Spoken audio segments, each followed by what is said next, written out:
আচ্ছা, ভাইয়া আমাদেরকে এত কিছু কিনে দিল, তাকে কি কিছু কিনে দেওয়া উচিত ছিল না আমাদের? আমি অফিস থেকে আসার সময় ভাইয়ার জন্য কিনে নিয়ে আসবো।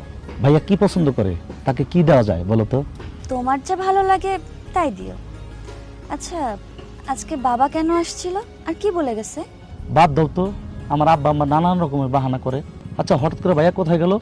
ভাইয়া তার বন্ধুর সাথে দেখা করতে গেছে, ওখানে দোকান আছে, দুই বন্ধু মিলে আড্ডা দিবে। কতদিন পর দেশে আসছে। কেন, আমার সাথে বসে থাকতে বুঝি ভালো লাগছে না? ভাইয়াকে লাগবে? তুমি আমার একটা মাত্র বউ, তোমাকে ছাড়া পৃথিবী কিছুই বুঝি না। তাই নাকি? হ্যাঁ। আচ্ছা ঠিক আছে, চলো তাহলে বাড়িতে যাই। ওকে, চলো।